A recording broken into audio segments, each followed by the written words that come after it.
Right, welcome to our next episode of Think Like an Explorer, where we're going to be talking tech. I'm Cathy O'Dowd, Everest climber, Himalayan mountaineer, and general wanderer around in the mountains, joined by Nigel Vardy, Denali sufferer and general wanderer around in strange and cold places of the world, and Cindy Michelle, who's far too sensible to do any of this stuff, but helps us keep our feet on the ground when we're back in civilization. And what we wanted to talk to today is about technology. Whether it's a good idea, whether it helps, why it doesn't help, and why it's all more complicated than you might think to take technology on expeditions. It's an interesting topic because just a day or two ago, we got some fairly sad news in the exploring world about Henry Woolsey, British explorer attempting to do the first solo unsupported crossing of Antarctica, which of course is something that Ernest Shackleton was attempting to do way back when and pulled back from because he didn't think it was going to work. And Henry was 30 miles, I think, short of his goal when he ground to a halt, sent out a message which caused his team to call in a rescue. And despite the fact that, first of all, he had a big team backing him up in terms of communications, he had a satellite phone, they had a rescue in within 12 hours, he still died. He was not saved purely by communications. And communications turns out to be a trickier thing than you'd think on expeditions. It's not an unalloyed home run hit on your side in remote areas. And that's what we're hoping to talk about today. So, Nigel, I have a strong memory of you being missing in the Himalaya. And it was all over social media and lots of people going like, I know someone and oh my God, he must be dying out there. Tell us about that. What was actually happening there? Well, Cathy, as you say, there'd been heavy avalanches and snow. I was in the Annapurnas at the time, and we just got lots of snow. We had no idea what was being reported back in the West. We had no communications. You know, mobile phones don't work up there. People couldn't get hold of me. And so as soon as it hit the press, and it really did hit the press, certainly in the United Kingdom, people just started, well, I'm not going to quite say making things up, but, you know, they contacted my family, my friends, they're all over social media. It was splashed across the newspapers, the local television. And I think my sister summed it up quite well because she's ended up become my emergency press officer. When everything goes wrong, you ring Amanda, and he said he's probably sat in his tent having a bottle of whiskey, which was absolutely true. And we were sat in base camp. We couldn't move. There was no way we could safely go up the mountain, so we choose to sit still, wait for it to clear. But of course, we've got no communications back with the West and back at home and back with what's going on. And these two worlds live apart until about 3 weeks later, I came down the mountain, rang my parents, as I usually do, just to say, I'm fine, how is everybody? To be told that, you know, we'd been part of this media craze for 2 or 3 weeks. Thankfully, they had been told we were safe. But it was just, when I looked at some of the press reports later, it was absolutely crazy. But it was just the fact, we've rang your mobile and you're not on the end of it, and we've sent you an email and you haven't replied to it. Well, welcome to the mountains. Well, yes, I think there's a strong assumption, as we now all live in a world where we have our smartphones in our back pockets. And, you know, I'm up there along with everyone else when I'm in the city. But the thing is, we take those smartphones out in the evening and we plug them into the wall. There's a remarkable lack of plug points in the mountains or in the polar regions. So I think it's worth reviewing what it's actually like to try and communicate from an expedition. Now, we've both got expeditions in planning. Yeah. What communications tech are you going to take? And how are you going to power that? Well, for my Cathy, into Greenland, we're going to use satellite phones as a basic form of tech. And we'll carry EPIRBs as well, purely as the last resort. If anybody doesn't know what an EPIRB is, it's an emergency device that you fire at the end, this is really it, we need to get some help, and you just hit the button on this thing and it sends a message to a satellite. They're often used at sea or on the poles and such. And really, that's going to be it. And to power it, solar panels. I mean, you will charge them up beforehand. We've got a base there with mains electricity, so we can get everything powered up. But otherwise, it's not quite something as little as this, because this is the portable one I sometimes carry. We'll take larger panels, but we'll use them and switch them off. And we'll have times when we do comms, because we don't have the battery power to leave these things on day and night. Right, so you have those constraints even though you actually have a base camp. Now, I'm going off to Mount Logan, which is an expedition where we don't have a base camp. Six of us, or because we have an injury, possibly only 5 of us, get flown in, dropped on a glacier, and that's that. Mm-hmm. If and when we want to get picked up, we've got to get ourselves back to that sort of flat area where a plane can land. Mm-hmm. But after that, we start moving. The camp will be moved effectively every second day unless we're pinned down by weather. So we're not taking a satellite telephone. Mm-hmm. We decided that was unnecessary. We're taking a DeLorem InReach Explorer, which basically gives us satellite text messaging. Okay, yep. So it does give us back and forth, but it's a good deal cheaper. Yeah. And less complicated, requires less power. We probably aren't going to take an EPIRB. We'll probably just use the DeLorem as our way in and out. Yeah. But we've got to power that on the move. Yeah.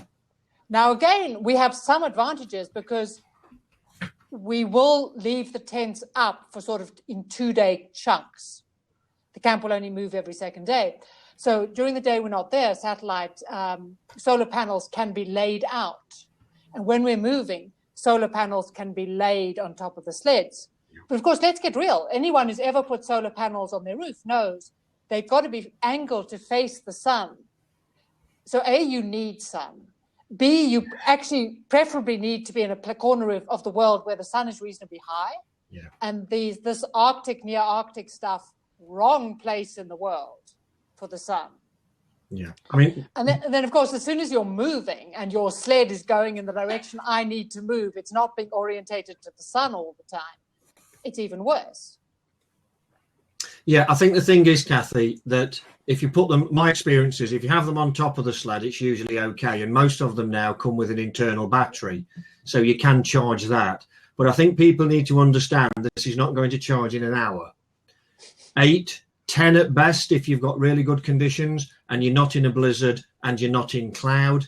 Now, I say my Greenland trip's got a permanent base, but we're only on it for a day and then we're off onto the ice for a week or so. So again, we'll charge what we can, and then when we're out, we'll be using solar just to top it up. Something I've learned with bitter experience is that if you let batteries get low on any kind of tech and you try and start them again with solar, it doesn't work. It hasn't got the oomph sometimes to get them moving again. So you sort of let them get to 90% and you put them back on charge.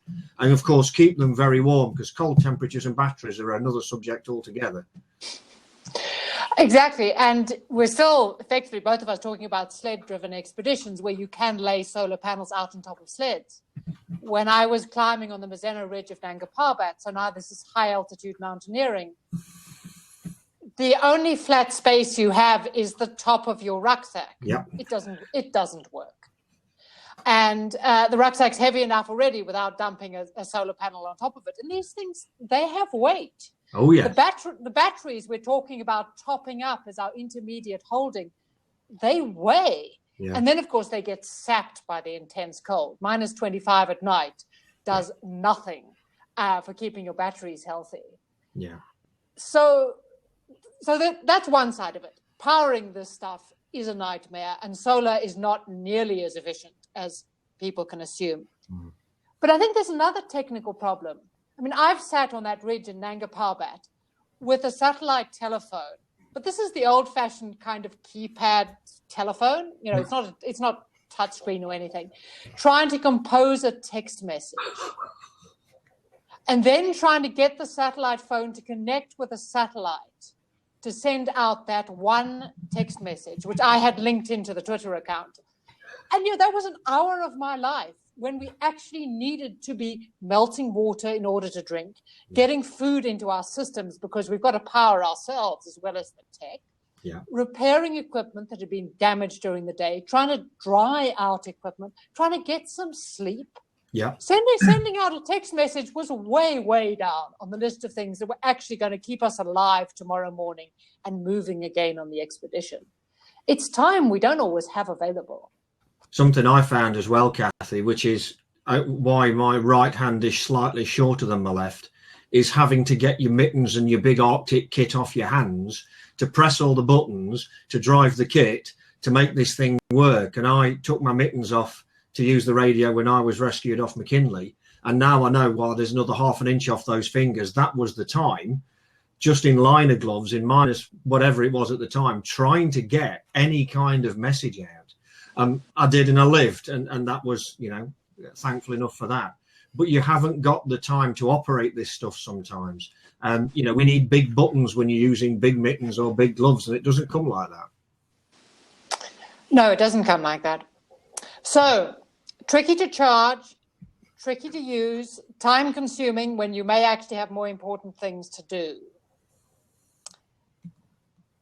But I think there's another problem with it, which is that all of this can go wrong. Mm-hmm. The batteries can be flat, the solar panels can have stopped working. Mm-hmm. We can be so busy with other stuff that we just don't have the time to use it.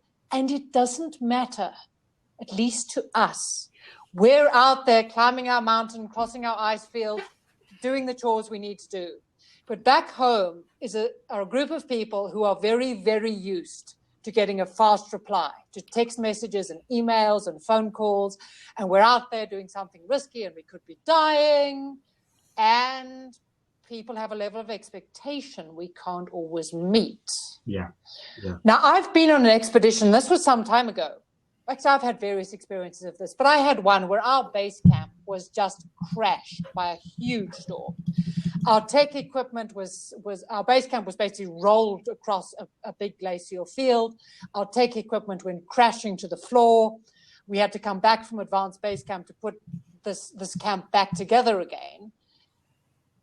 And then we sit there looking at each other and going, what do? We've effectively vanished off the airwaves. And we had media sponsors who were expecting to hear from us. Yeah.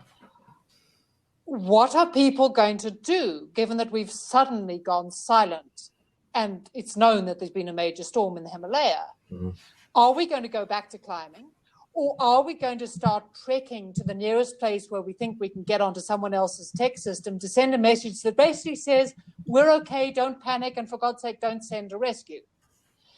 But that was going to be serious. That was going to be 4 or 5 days of climbing across a 6,000-meter col to get to some teams on the north side of Everest. We were trying to do a new route on the east side of Everest. Okay. That was going to sink our chances of doing what we were there to do. Disappearing from contact is now a problem. Yeah.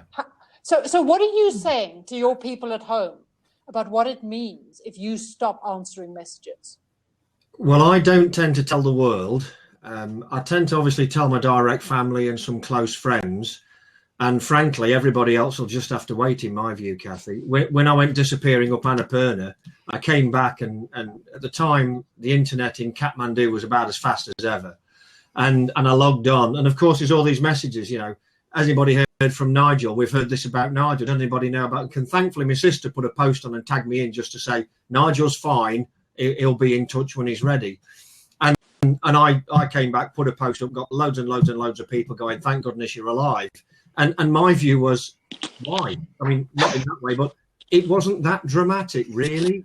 But of course, the press and the media and everybody else jumps on the bandwagon, and it's all very dramatic to say. But what I will do is everything I've done, because my parents are still supporting me, and they're still very close. They're just down the road from me. So it will be, Mum and Dad, I'm going to ring you from the last place I can get service, and I'll ring you when I get back to it. Don't expect anything in between. And I'll tell them it'll be 2 weeks, 3 weeks, 4 weeks, but I'll call you when I get down. And that's what I do. Of course, with Annapurna, it was slightly different. It was, okay, so you just made the front of every paper in Britain and Vine, and, you know, this has been interviewed by this and blah, blah, blah. Cost me a bunch of flowers. But, you know, we cannot be plugged into this thing permanently. We are there to explore. We are there to climb and adventure. And at times that does not involve being attached to the Western world via Bluetooth. Right. I see a man of your generation, Nigel. Yeah. But you're right. It is. It's absolutely generational, Cathy. It is, because there's now a level of expectation of communication, which is much higher. A lot of cases we're using it for the sponsorship that's helping to pay for a project. Yeah. In a lot of cases, we're running social media, which helps our careers in other ways. Sharing our adventures, you know, feeds into other things we choose to do. Yeah. Look, a lot of us are running social media because it's fun. Yeah. It's a great way to share an unfolding story in real time. But I think it's a real problem how we manage people's expectations when you vanish. And on the Mazenno Ridge expedition, we vanished when the going got really tough. And all of us disappeared for about a week. And it was a dangerous week. It was the time in which the guys were going for the summit and then fighting for their lives to get back down again. And it's very tough on people who are on the outside. I think there's a responsibility for us to try and make it as clear as possible to people that broken communications doesn't mean disaster. No news is good news normally. Yeah. Bad news tends to travel once it gets out. Mm-hmm. But on the other hand, you and I and everyone else are carrying comms for safety. You're carrying an EPIRB. We're carrying the DeLorem. We are expecting to make an effort to call in a rescue. Yeah. You've had your life saved by calling in a rescue. Yeah. But I've been in the situation, I was now at the base camp, well, at the closest village at the base of Nanga Parbat. 2 climbers descending from the summit of Nanga Parbat, very, very close to the end of their tether. They call in from above 7,000 meters on a slightly odd conversation that goes like, how possible would it be to get a helicopter to us? To which the answer is, it's not possible. The flight height is 6,000 meters and you sound like you're way above that. Yeah. How possible would it be for the Sherpas to drop by and drop off some food? It's like, guys, you're well above 7,000 meters on a route the Sherpas have never seen on the other side of the mountain. No, not happening. Okay, well, I'll call you back in a bit and tell you what we've decided to do. And then they vanished. They never called back. And the battery had died. And they kept on climbing, and they ran into some climbers from the Czech Republic, and it all worked out okay in the end. But I was left sitting there at the base going, what do I do? I can't call in a helicopter rescue, but I can try and get a team of Pakistani climbers together to get up to them. What do I do with this inconclusive piece of communication? Do I set a rescue in motion? Do I go back to drinking tea and wait for them to turn up and then they die? And I get a media firestorm about how could you have left them up there in that condition, you know? We put together a group of Pakistani high-altitude porters to go up and try and find them. Yeah. And they weren't pleased. They came down on their own 2 feet, and they were not amused that, a possible rescue had been called because they were fine. It's like, yeah, guys, thanks. They were not. So it's awkward. When do we expect people to start making an effort to go out there and start looking for us? I mean, what's your take on that? As you say, this is a real toughie. This is why when I do some of these trips and we have call-in days, we try and just give people an idea of what's going on and what we're going to be attempting. But I think you took the right call, Cathy, because you're absolutely right there. You can't get a chopper up. Believe me, I've dangled under one at 6,000 meters. It's not fun. Really? Oh, flying through the air under a chopper, waving away as you go. It's a hilarious evening, really. But you've got, the trouble is, we are in a society now where we feel the need or the must to do something. The days of Cook going across into the Pacific and not being seen for 2 years are gone. You know, Exactly. now people will make calls, and it's on your conscience. They've gone, they've disappeared. Why? You start questioning why. And my view is, I'll make a call every Thursday or every other day if we're using sat phones or whatever it happens to be. But I'll not say to people, if I don't call in every 3 days and I miss a day, wait till I've missed 2. You know, you work with mountain rescue teams, and they'll say, often when I climb in Scotland, if you don't report back tonight, we'll not come out till tomorrow morning. We don't just run up the hill just in case you're half an hour late. We wait till tomorrow morning. So be prepped to stay the night if you have to. And then we'll come out at light. And we have to take this kind of choice because we're so easily jumped now. You know, we have tickers on our screens that tell us breaking news. We're almost conditioned into this. We've not heard anything. What have we got to do? And I just think if I'm going to do calls with the Greenland trip, because we're using sat phones and it's a race, we have to call in every evening. That's part of the deal. And if you miss a call, then they'll start asking questions. And if you miss 2 calls, they'll probably start coming out on skidoos to find you. We set those rules down straight away. We won't be calling somebody in Britain or Iceland. We'll be running it in country. And that's the advantage when you've got a base camp that's solid with comms. But when I came off McKinley, it was a terrible message we got down. And they could have said, well, it's only static, it doesn't matter. But they knew what to listen for, and that's what saved my life. I think that has to be a key element of it. There should be someone at home who has been tasked with calling in potential rescue. And they've got to be given a certain leeway. Obviously, they're going to have to make a call, and it might not be the right one. What you can't have is just anybody who's vaguely concerned about you, assuming that they can call in and mount a rescue. Yeah. Because there are some issues around rescue that we need to be really conscious of. One, of course, is that the people coming out on the rescue are being put at risk to try and help you. Yeah. And rescuers are prepared to do that. I mean, that's part of why they're involved in that world. They're almost always adventurers in their own right. But we don't do that lightly.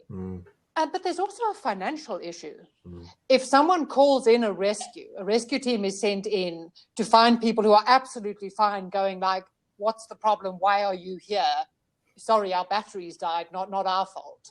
Someone still has to pay for that rescue, and it's unlikely to be your insurance company. Oh, yeah. They are not going to be amused. Not chuffed at all. And then now who's going to do that? The person who jumped the gun to call the rescue, the team who are out on the mountain, is the rescue team supposed to eat up the costs of that? Really messy. So there need to be 1 or 2 people who kind of have the authority to call in a rescue, and everyone else can call up them and be worried at them. Yeah. And they may have to be talked down.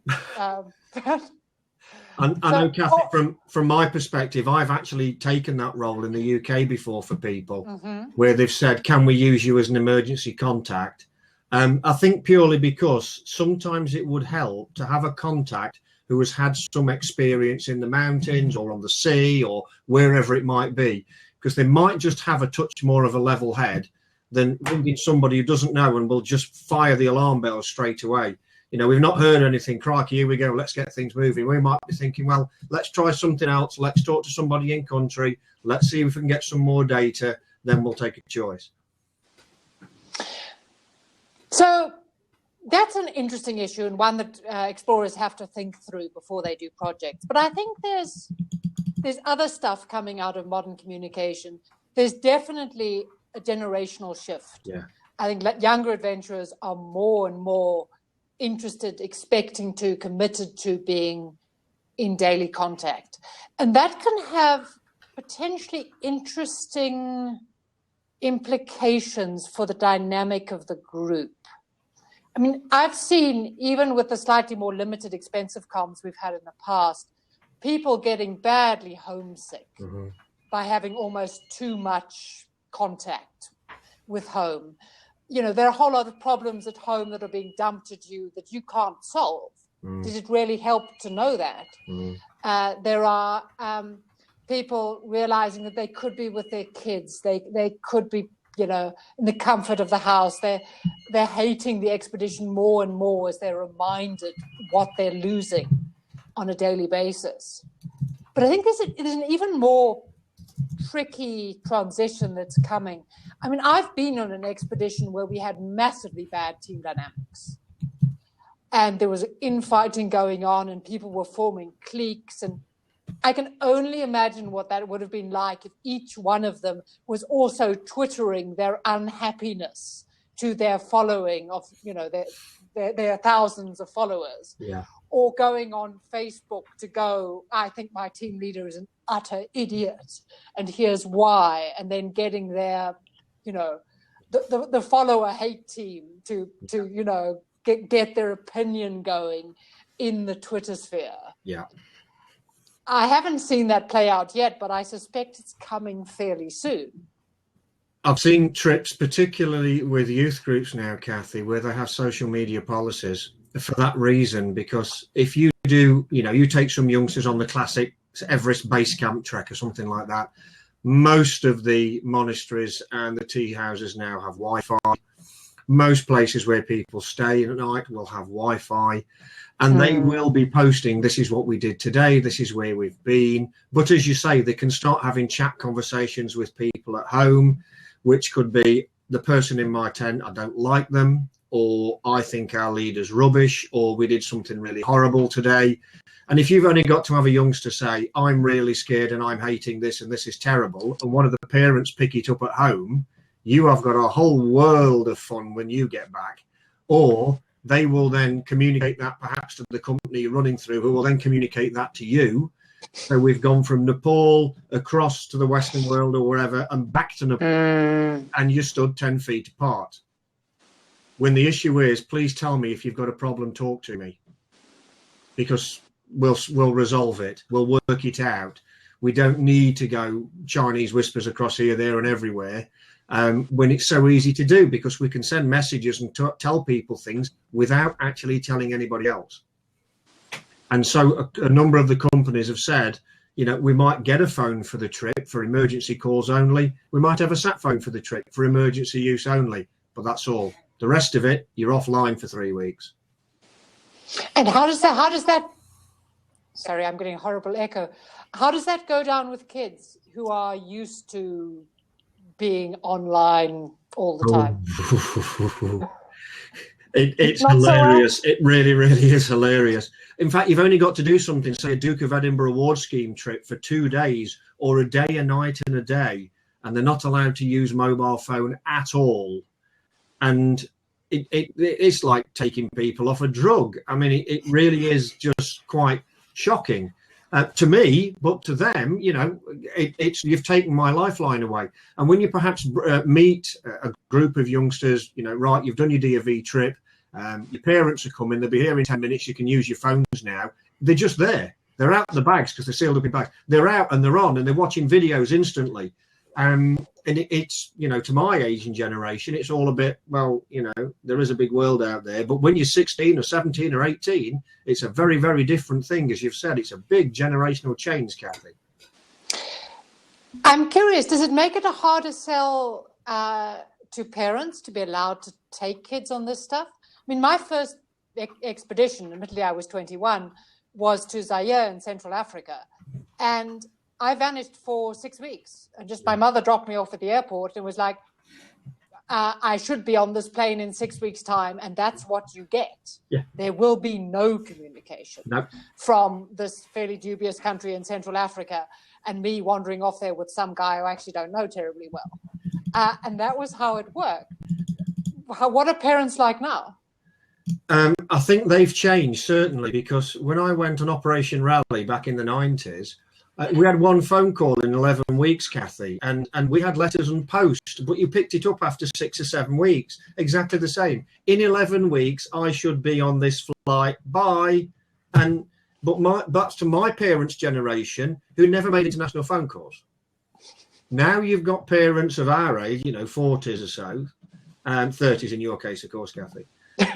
Right. They've grown up more with digital and media. So when it is, and I'm going to be slightly patronising perhaps, I can't get hold of my little darling tonight. Where are they? I think they need to understand that they're going to be offline. And many companies will actually not only take the youngsters, they'll get the parents in and say, right, I'm going to take your children to the deserts of North Africa. And what you have to understand is that as soon as we leave the city, we are out of comms for 2 weeks. Now, there's a base in the UK you can ring, but not every 5 minutes. And, you know, unfortunately, if there was some horrible news from home, a family death or something, fine, they can get hold of the leader. The decision can be made how you want to play that. But, you know, not that the lawn's growing and your bike's still outside and you didn't make your bed before you left, because frankly, we're not interested. And we will do the same back. If people are fine, or Lord forbid somebody is injured, you make the call and then you take the decision from there. But it's just not every 5 minutes. It's the age-old use responsibly. Yes, I think that makes a good point to wrap it up. We've filled our half an hour, and you and I talked about this before this we did, session, yeah. And we could have kept going. I mean, there's still issues around this. We haven't even really had a chance to delve into the different kinds of tech, the tracking tech, the drawbacks of it. But essentially, I think like all modern tech, it's a double-sided blessing. It brings a lot to us. It brings safety. It brings weather information. It brings a chance to share these expeditions in real time in a way that's never been done before. I mean, we saw that with the Dawn Wall last year. Yeah. I mean, that made big wall rock climbing on El Capitan at Yosemite into a mainstream media event in a way that has never happened before. And that was about the guys being able to Instagram their way up the wall. But they were, after all, well inside the United States. It's a blessing, and it allows us to do a lot of new things. It does keep us safer, but it comes with a whole set of extra complications and responsibilities and a lot more things that we have to think through beforehand. Yeah. Who these contacts are, how much news we send out, how much news we choose to receive. And then all the different issues of what happens when all of this comms go down, and what do we expect from the people at home. Yeah. Yeah, and I think it's also going to be a changing challenge, because what you and I expect as an acceptable level of low-key communication is not going to be acceptable to 20-something-year-olds on an expedition. No. And we're going to have to move our position on what we consider the norm in this area. You know, and Cathy, imagine when those 20-somethings are 40 and they've got 20-year-olds. Where are we going to be there? But that's for, 20 years' time. Well, that's an adventure for the living. Yep. Hopefully, in 20 years' time, we'll be there and we'll still have opinions and we'll still be doing adventures, so we can be even more grumpy about how in my marvelous! I love being grumpy. Right. Well, thank you everyone for joining us on this particular contentious issue, interesting issue. I think this counts as another one in our expedition preparation exploration sessions. Yeah. We'll be back in 2 weeks' time with another session about where adventure meets the modern world and what we can learn from both. Fantastic. See you then. See you then. Thanks.